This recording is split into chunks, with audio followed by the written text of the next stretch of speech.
اور اس سے پہلے بھی پیغام پاکستان کے پلیٹ فارم پر مذہبی ہم آہنگی کے حوالے سے گفتگو کی جاتی ہے. جید علماء کرام اس میں موجود تھے اور تمام مکاتب فکر سے تعلق رکھنے والی شخصیات جو موجود تھیں. یہ جو گفتگو کی گئی آپ کیا سمجھتے ہیں اس کو کس طرح سے عملی جامہ پہنایا جائے؟ اعوذ باللہ من الشیطان الرجیم، بسم اللہ الرحمن الرحیم. اس وقت وطن عزیز جن حالات سے دوچار ہے اور بڑی قربانیوں کے بعد کسی حد تک امن قائم ہوا تھا، اب دوبارہ دشمن نے سر اٹھایا ہے اور تقریباً کے پی کی کا صوبہ ہمارا اس وقت تو بہت زیادہ اور باقی ملک کے حصے جو ہیں وہ بھی ان کی دہشت گردی کی کارروائیوں کی لپیٹ میں آ چکا ہے. پہلے بھی علماء پہ اعتراض کیا جاتا تھا کہ علماء اکٹھے نہیں ہیں، علماء کی وجہ سے فرقہ واریت پھیلتی ہے. تو علماء نے پیغام پاکستان مرتب کر کے پوری قوم کو یہ بتا دیا، لو ہم علماء اکٹھے ہیں، اب معاملہ سیاست مداروں کے ہاتھ میں ہے. تو اس وقت جو سیاسی فرقہ واریت ہے اس کو کنٹرول کرنے کی ضرورت ہے. لیکن انہی سیاست مداروں کے روابط افغانستان میں جو موجود مجاہدین یا طالبان کے نام سے وہ طالبان پاکستان ہو یا طالبان افغانستان ہو، ان کے ساتھ رابطہ رہا اور انہی کی طرف سے مختلف کارروائیاں ہوتی رہی اور اب پھر ہو رہی ہیں اور بڑے زور شور سے ہو رہی ہیں. تو اس وقت صورتحال یہ تھی کہ کیونکہ حالات انتہائی کشید اور خطرناک ہو چکے تھے، تو لہٰذا کیونکہ آلریڈی پہلے ایک میثاق پاکستان پہ ہزاروں علماء جو ہیں پاکستان کے ہوں، سعودی عرب کے ہوں، ایران کے ہوں، ترکی کے ہوں، مختلف ممالک کے جید علماء اس پہ دستخط کر چکے ہیں، تو لہٰذا پھر ایک ضرورت محسوس ہوئی کہ تجدید عہد کے طور پر اسی فتویٰ کو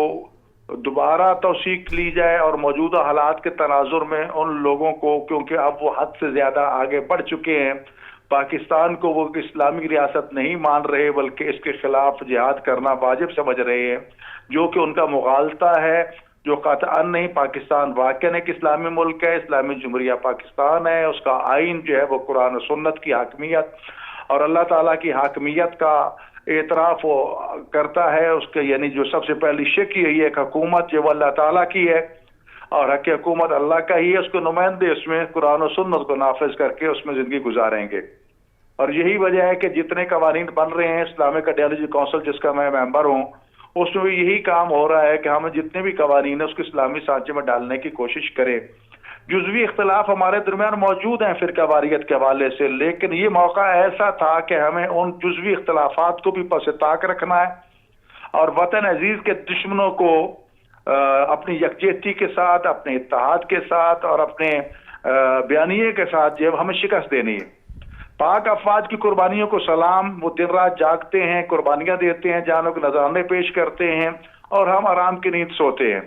لیکن ان کی طرف سے یا کچھ وطن دشمنوں کی طرف سے پاک افواج کے خلاف بھی زبان درازی کی جا رہی ہے، جس کی ہم بھرپور مذمت کرتے ہیں اور قطعاً اجازت نہیں دیتے کہ پاکستان کے خلاف یا پاک افواج کے خلاف جو ہے وہ کوئی جسارت کرے یا بد زبانی کرے.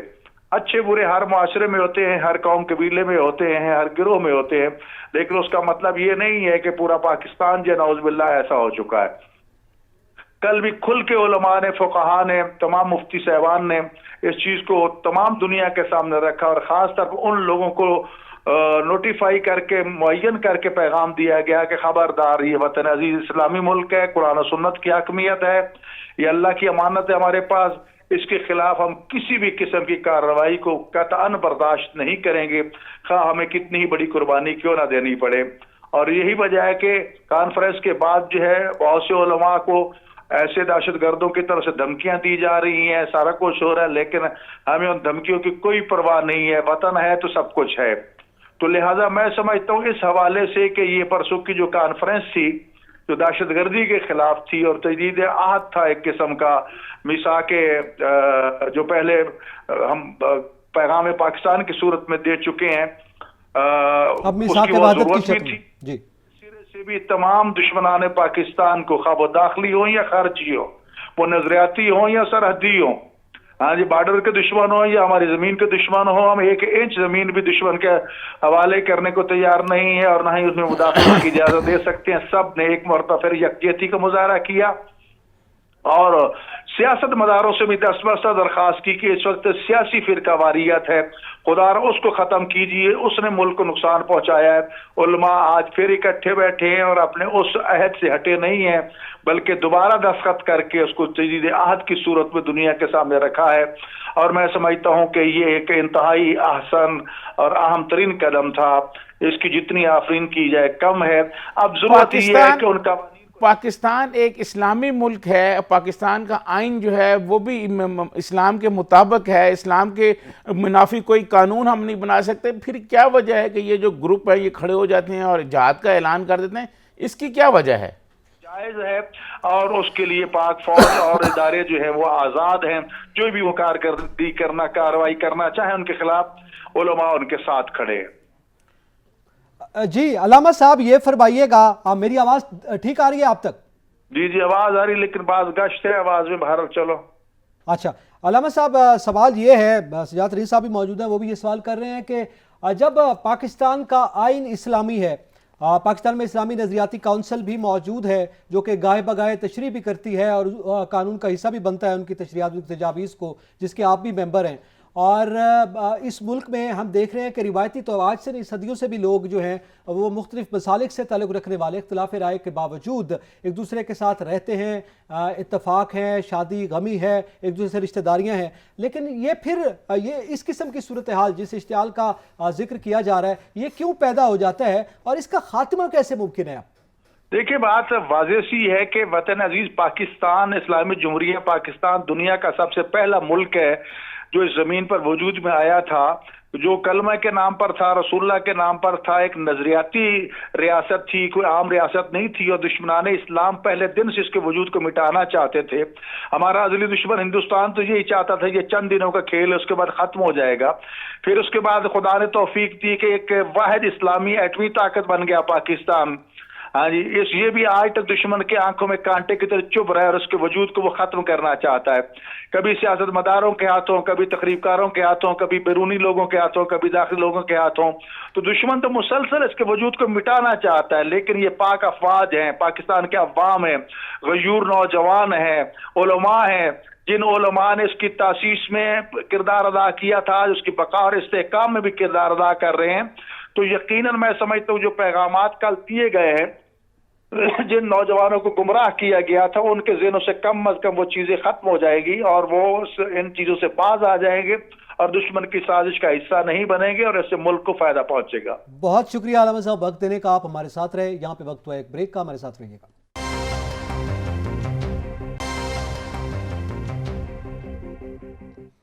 ویلکم بیک ناظرین، ہم پیغام پاکستان میثاق وحدت کے اجتماع کے حوالے سے جو گفتگو کی اس کا ذکر کر رہے ہیں، اور اس میں جید علماء کرام نے جو گفتگو کی ہے، اس سے پہلے پیغام پاکستان کے حوالے سے بھی یہ آراء، یہ تجاویز، یہ اعلامیے اور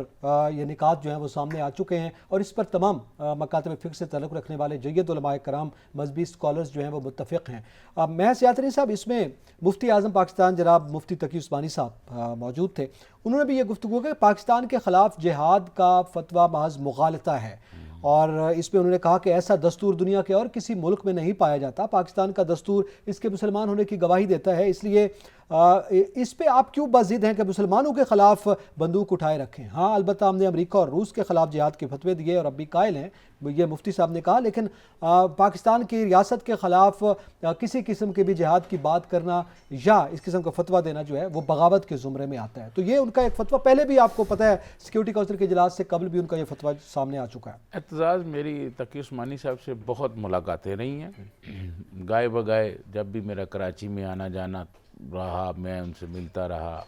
اور مجھے کئی مرتبہ ان کے انٹرویو کرنے کا بھی اتفاق ہوا، اور وہ بڑی زبردست بات کرتے ہیں۔ جب بھی بات کرتے ہیں انہوں نے کبھی ایسی بات نہیں کی کہ جس سے کوئی آپ یوں سمجھے کہ ملک میں یا قوم میں کوئی اختلافات پیدا ہوں۔ انہوں نے ہمیشہ پوری قوم کو ساتھ ملا کر چلنے کی کوشش کی، اور پوری کوشش کی کہ تمام مسلمان، کسی کا کسی فرقے سے تعلق ہو، وہ تمام مسلمان جو ہیں وہ ساتھ چلیں ہمیشہ، اور بہت زبردست ان کا پورا ٹریک ریکارڈ آپ کے سامنے۔ اعتزاز، یہ جو ہمارا دشمن ہے، اور آپ کو پتہ ہے سب سے بڑا ہمارا دشمن انڈیا ہے، وہ ہمارا دشمن ملک جو ہے وہ یہ کوشش کرتا ہے کہ ہمارے خلاف لوگوں کو بھڑکایا جائے، اس کو بھڑکانے کے پھر مختلف طریقے ہیں، مختلف طریقوں سے، کہ کہیں مذہبی رنگ، کہیں فقہی رنگ، اس طرح کی چیزیں کر کے وہ پاکستان کو نقصان پہنچانا چاہتا ہے۔ میں یہ سمجھتا ہوں کہ یہ والی جو صورتحال ہے اس کا مقابلہ ہم اسی انداز میں کر سکتے ہیں کہ تمام مذہبی قائدین ایک جگہ پر بیٹھیں، مشترکہ ان کی طرف سے ایک اعلامیہ جاری ہو، اور وہ لوگ جو ہمارے خلاف اس طرح کی باتیں کرتے ہیں کہ جہاد ہے، بندوق ہے، کارروائیں ہیں، وہ نوجوان ہیں، ان نوجوانوں کو تک یہ فتوے، یہ پیغام پہنچایا جائے۔ یہ بہت سارے قائدین ہمارے جو ہیں، جو کل بھی بیٹھے ہوئے تھے، پہلے بھی بیٹھے ہوئے ہیں، ان میں سے بہت زیادہ ایسے قائدین موجود ہیں جن کی افغانستان میں، تحریک طالبان میں جو لوگ موجود ہیں، ان کے بہت ان کا ہلکا اثر موجود ہے، وہ ان کو ماننے والے ہیں، کچھ ان کے مطلب چاہنے والے ہیں، سارے ہیں۔ تو وہ بہت سارے تو یہاں افغانستان میں جو ہے نا، افغانستان کے یہاں پاکستان سے پڑھ کے گئے ہیں، مختلف مدارس سے پڑھ کے گئے ہوئے ہیں۔ ایون افغان طالبان کی جو لیڈرشپ ہے اس میں بہت سارے لوگ ایسے ہیں۔ میں ایک دو دفعہ مطلب کے پی کے ایک دو مدارس میں گیا تو وہاں لسٹ لگی ہوئی تھی، اور وہ مجھے جن کا وہ مدارس تھا انہوں نے مجھے بتایا کہ یہ بچے ہمارے پڑھ کے یہاں سے گئے ہیں افغانستان میں۔ جی تو یہ میں سمجھتا ہوں کہ ہمارا دشمن جو ہے نا، وہ دشمن یہ چالیں چلتا ہے، کوئی مسلمان کسی مسلمان کے خلاف کارروائی نہیں کر سکتا، کوئی مسلمان کسی مسلمان کے خلاف ہاتھ نہیں اٹھا سکتا، بندوق نہیں اٹھا سکتا۔ تو یہ سارے مسلمان جو ہیں وہ ساتھ مل کر چلتے ہیں۔ اب ہمیں جوائن کیا ہے معروف مذہبی اسکالر کسی تعارف کے محتاج ڈاکٹر قبلہ ایاز صاحب، بہت شکریہ ڈاکٹر صاحب وقت دینے کا۔ سر آپ سے ہم جاننا چاہیں گے، یہ جو اجتماع ہوا جو کہ پیغام پاکستان میثاق وحدت کے حوالے سے تھا، اور اس میں جو گفتگو بھی کی گئی بڑے جید علماء کرام نے، ایون کہ مفتی اعظم پاکستان نے بھی کی، آپ نے بھی اس میں گفتگو کی ہے، کہ اسے ذرا اس حوالے سے بھی بتائیے گا کہ اس کا مقصد کیا تھا، اور پھر بڑا معاملہ جو ہے وہ پاکستان کے امن و امان کے حوالے سے، وہ اتحاد بین المسلمین کا ہے، اس کے حوالے سے کیا عملی اقدامات مزید آپ حکومت کو سجیسٹ کرتے ہیں؟ بسم اللہ الرحمن الرحیم۔ بہت اہم پوائنٹ پر آپ نے میرے ساتھ رابطہ کیا، بہت مہربانی۔ یقیناً وہ بڑا نمائندہ اجتماع تھا، اور اس میں تمام مکاتب فکر کے جید اور نمائندہ علماء شامل تھے۔ کچھ بڑے علماء وہ تو زوم پر تھے، اور انہوں نے بہت ہی جرأت کے ساتھ اور دلائل کے ساتھ یہ کہا کہ پاکستان میں کوئی جتھا یا کوئی فرد اگر مسلح اقدام کرتا ہے تو یہ اسلامی اصولوں کے ساتھ ہم آہنگ نہیں، اور ان کی حیثیت جو ہے وہ ایک باغی کی ہے۔ تو تقریباً اسی قسم کے نقطے جو تھے وہ سامنے آئے۔ امن و امان کو یقینی بنانا، یہ اس حوالے سے ریاستی ادارے جو کوشش کر رہے ہیں ان کی تائید اور تحسین کی گئی، اور ان کو مکمل سپورٹ اور مکمل حمایت کا یقین دلایا گیا۔ تو مجھے امید ہے کہ اس قسم کی مضبوط آوازیں جب آ جاتی ہیں، جس میں حضرت مولانا مفتی تقی عثمانی صاحب کا تفصیلی بیان، مفتی منیب الرحمان صاحب کی تائید، حضرت مولانا محمد حنیف جلندری صاحب کی تائید، اور اس وقت پھر شیعہ جید علماء اہل تشیع کے علامہ افتخار نقوی صاحب اور دوسرے بھی موجود تھے۔ تو میں سمجھتا ہوں کہ یہ ایک اچھی پیش رفت ہے، اور اس وقت جو ایک تشدد کا سلسلہ چلا ہے، بالخصوص خیبر پختونخوا اور بلوچستان کے بعض علاقوں میں کچھ واقعات اسلام آباد میں بھی رپورٹ ہوئے ہیں، اور یہ بھی کہا گیا کہ یہ سلسلہ اب آگے بڑھتا جا رہا ہے۔ تو اس موقع پہ علماء کرام کی طرف سے یہ اعلامیہ ایک بار پھر آنا اس بات کی غمازی کرتا ہے کہ علماء کرام اور مذہبی طبقہ جو ہے وہ اس مسلح اقدام کا یا تشدد کا حصہ نہیں ہے، بلکہ ان سے مکمل برات کا اعلان کرتا ہے۔ قبلہ ایاز صاحب، یہ بہت سارے یہ جو طالبان کے نوجوان ہیں، یہ پاکستان کے مدارس سے بھی پڑھ کے گئے ہیں اور ہمارے جو مذہبی قائدین ہیں ان کے استاد بھی ہیں، یہ تو کافی اپنا اثر رسوخ رکھتے ہیں، تو اس حوالے سے کوئی بات ہوئی کہ یہ اپنا کوئی رول ادا کریں وہاں؟ بالکل یہ بات ہوئی.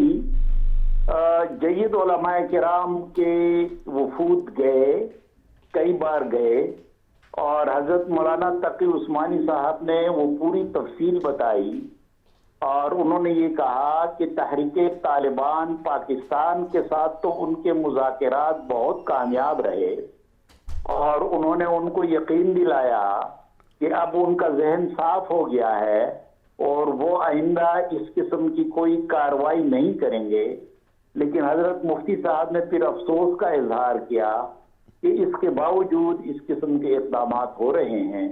تو اس پر انہوں نے شدید تعصب کا اظہار کیا.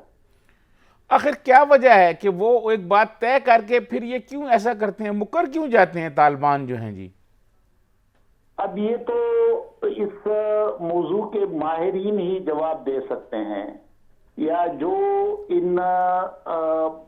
مختلف جو شدت پسند لوگ ہیں ان کے ساتھ کسی نہ کسی مرحلے پہ رابطے میں ہے. لیکن میری ذاتی جو معلومات ہیں ان کو بنیاد بنا کر میں امکانی حد تک یہ کہہ سکتا ہوں کہ تحریک طالبان پاکستان جو ہے یہ کوئی ایک یونیفائڈ پارٹی یا جماعت یا گروپ نہیں ہے، بلکہ یہ ایک امبریلا ہے، ایک چھتری ہے، اور اس کے اندر مختلف گروپ ہیں. تو ایسا لگتا ہے کہ یہ ممکن ہے کہ حضرت مفتی تقی عثمانی صاحب نے نور ولی مسعود کا ذکر کیا کہ وہ شاید اگر مطمئن ہو چکا ہو، لیکن عین ممکن ہے کہ کچھ چھوٹے گروپ ایسے ہوں کہ وہ یہ مطمئن نہ ہوں اور وہ اپنی کارروائیاں الگ سے جاری رکھنے پہ مصر ہوں. یہ ایک امکانی حد تک میں کہہ رہا ہوں، اس موضوع کے ماہرین سے اس حوالے سے بات کی جا سکتی. صحیح. ڈاکٹر صاحب آپ اس حوالے سے کیا سمجھتے ہیں کہ جب ہم لیڈرشپ جو ہے وہ ایک بات کر رہی ہے، پیغام پاکستان کے حوالے سے پہلے بھی یہ بات ہوتی رہی ہے، اور جب ہم پاکستان کی صورتحال کو دیکھتے ہیں، اس میں رہنے والے لوگوں کی بات کرتے ہیں، مختلف مکاتب فکر کے لوگ اکٹھے رہتے آئے ہیں، بلکہ ان کے آپس میں رشتہ داریاں بھی موجود ہیں، تو اس نوعیت کے یہ مسائل نہیں ہیں. ایک وقت آیا جب یہ اشتعال دلایا گیا ہے. اب آپ کیا سمجھتے ہیں مزید، چونکہ آپ ٹچ رہتے ہیں، ہمارے علماء کرام زیادہ تر اپنے عوام کے ساتھ ٹچ رہتے ہیں، بڑے طبقے جو ہیں ان کو فالو کرتے ہیں، مزید علماء کرام کی کیا ذمہ داری عائد ہوتی ہے اور سیاستدانوں پر کیا ذمہ داری عائد ہوتی ہے؟ دونوں طبقے جو ہیں ان کے پیروکار ہزاروں لاکھوں کی تعداد میں ہیں،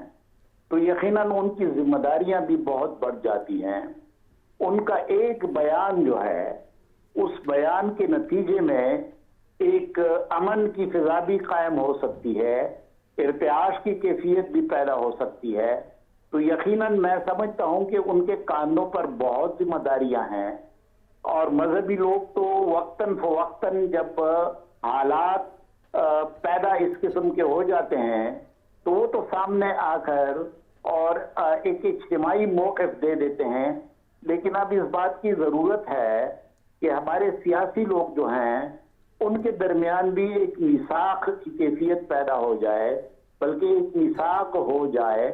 تاکہ ان کے اختلافات کی وجہ سے قومی وحدت کو نقصان نہ ہو. اور اس وقت یہ صورتحال موجود ہے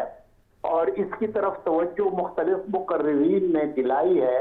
بشمول علامہ افتخار نقوی صاحب، کہ انہوں نے بہت کھل کر کہا کہ اب اس بات کی ضرورت ہے کہ ہمارے سیاسی قائدین بھی ایک میثاق امن کی طرف آ جائیں.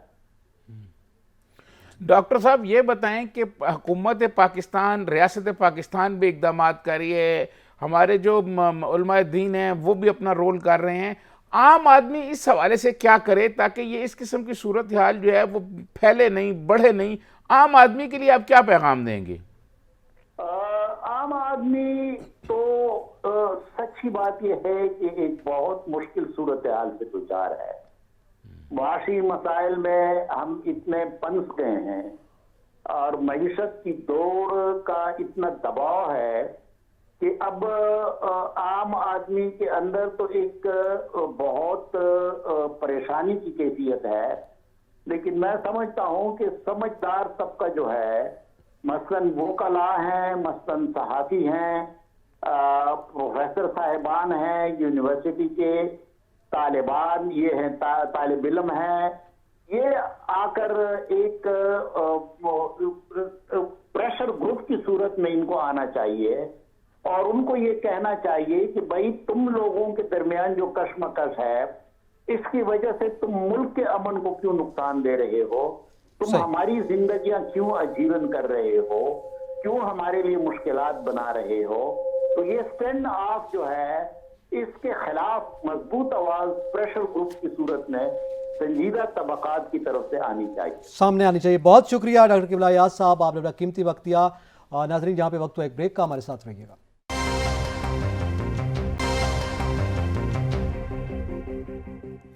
Welcome back. ناظرین اب ذکر کریں گے ہم سیاسی صورتحال کا، اور عمران خان صاحب نے جو گفتگو کی ہے فواد چودھری صاحب کی گرفتاری کا معاملہ ہے، اس پہ آج لاہور ہائی کورٹ کے پاس پی ٹی آئی گئی تھی، وہاں پہ استدعا کی تھی جو کہ کچھ دیر قبل جو ہے وہاں سے بھی خارج کر دی گئی. تو اوورآل یہ جو پولیٹیکل سچویشن بنی ہے اور پھر خان صاحب جو پیغام دے رہے ہیں اس کا ذکر کرتے ہیں.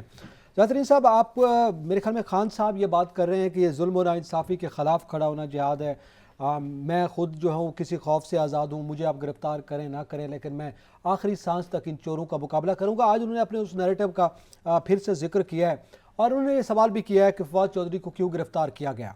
اب فواد چودھری صاحب کا تو خیر ذکر کرتے ہیں، یہ خان صاحب جو گفتگو کر رہے ہیں آپ کو کیا لگ رہا ہے؟ اب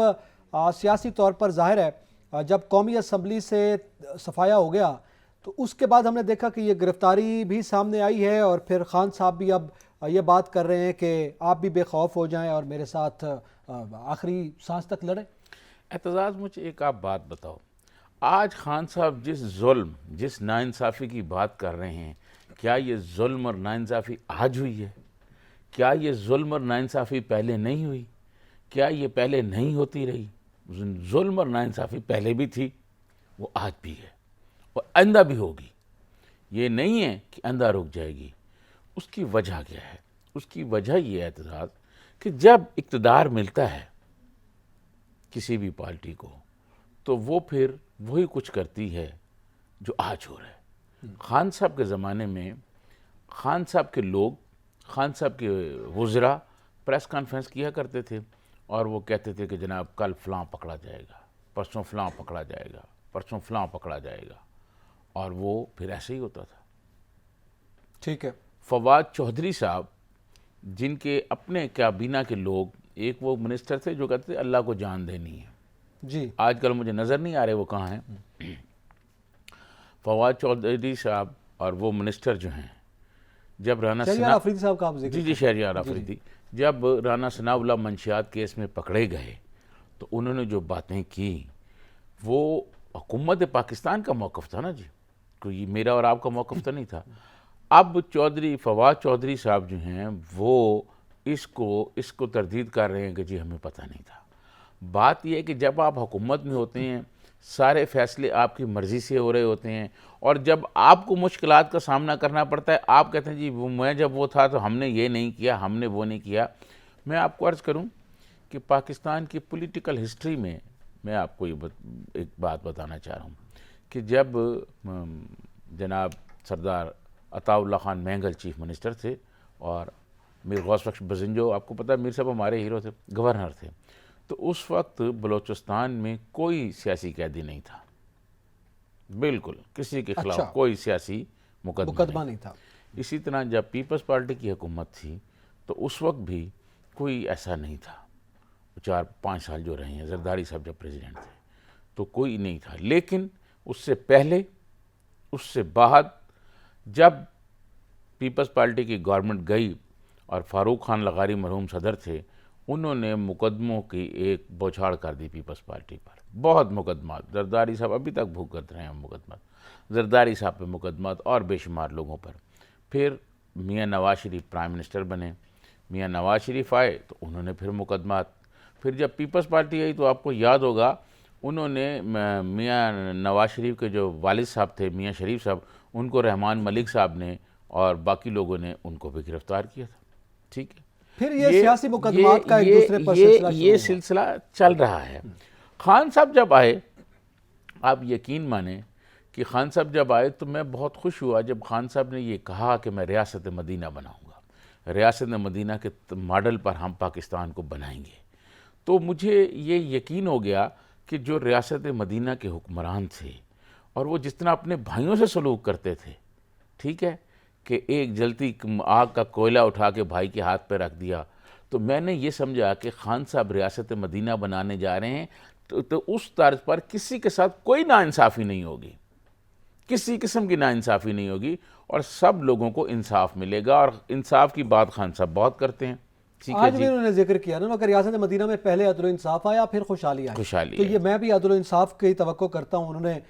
پاکستان کی عدالتوں کو بھی مخاطب کر کے یہ بات کی ہے، چونکہ آج یہ کیس بھی تھا. جی اب وہ یہ کر رہے ہیں، لیکن جب وہ حکومت میں تھے، فنڈز ان کے پاس تھے، عدالتیں بڑھانا ان کا کام تھا. عدالتوں میں جو لوئر کورٹس ہیں، ڈسٹرکٹ کورٹس، میرا بڑا جانے کا اتفاق ہوتا ہے، اور لوئر کورٹس میں اعتزاز اتنی کرپشن ہے آج بھی کہ آپ بغیر پیسے دیے ایک کاغذ وہاں سے نہیں لے سکتے. ایک کاغذ اگر آپ نے کوئی لوئر کورٹ، ڈسٹرکٹ کورٹ جو ہیں ان سے لینے ہو تو آپ کو پیسے دینے پڑتے ہیں. صحیح. یہ چیزیں خان صاحب کا کام تھا نا کہ ان چیزوں کو ختم کرتے اور نظام عدل کو ایک بہترین نظام عدل بناتے، ٹھیک ہے، تاکہ کسی کو یہ شکایت نہ ہوتی. خان صاحب اگر اپنے دور میں یہ چیزیں سیٹل کر کے جاتے، آج اگر خان صاحب کے ساتھ ناانصافی ہوتی تو وہ جو نظام ہوتا وہ خان صاحب کو بھی سپورٹ کرتا، ناانصافی نہ ہونے دیتا. صحیح. خان صاحب کے زمانے میں لوگوں پر مقدمات ہوئے، اور جس قسم کے مقدمات ہوئے، کبھی آپ پروگرام رکھیں میں ایک لوگوں کو اب آپ بتاؤں گا. مشرف کے زمانے میں میں آپ کو ایک واقعہ سنوں. مشرف کے زمانے میں صدیق الفاروق صاحب کو پکڑا، ٹھیک ہے، اور صدیق الفاروق صاحب کی بیگم نے حامد میر صاحب کو خط لکھا کہ وہ صدیق الفاروق صاحب کا نہ کوئی مقدمہ ہے نہ کچھ ہے. انہوں نے کالم لکھا